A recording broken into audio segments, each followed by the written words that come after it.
மதுரையில் இளைஞர் ஒருவரை மர்ம கும்பல் பட்டப்பகலில் ஓட ஓட கொடூரமாக வெட்டி கொலை செய்தது அதிர்ச்சியை ஏற்படுத்தியுள்ளது. இரத்த வெள்ளத்தில் துடித்த இளைஞர் நட்ட நடு சாலையில் விழுந்து உயிரிழந்து கிடந்தார்.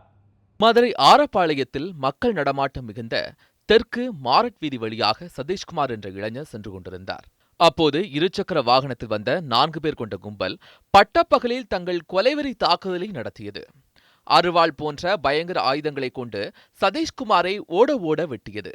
பின்னர் அக்கும்பல் அங்கிருந்து தாங்கள் வந்த வாகனத்தில் ஏறி தப்பிச் சென்றுள்ளனர். இந்த தாக்குதலில் படுகாயங்களுடன் உயிருக்கு போராடிய இளைஞர் சதீஷ்குமார் சில வினாடிகளிலேயே பரிதாபமாக உயிரிழந்தார். தொடர்ந்து சம்பவ இடத்திற்கு விரைந்து சென்ற போலீசார் சதீஷ்குமாரின் உடலை கைப்பற்றி உடற்கூறு ஆய்வுக்காக அரசு ராஜாஜி மருத்துவமனைக்கு அனுப்பி வைத்தனர். முன்விரோதம் காரணமாக சதீஷ்குமாரை மர்ம கும்பல் கொலை செய்திருக்கக்கூடும் என கூறப்படுகிறது.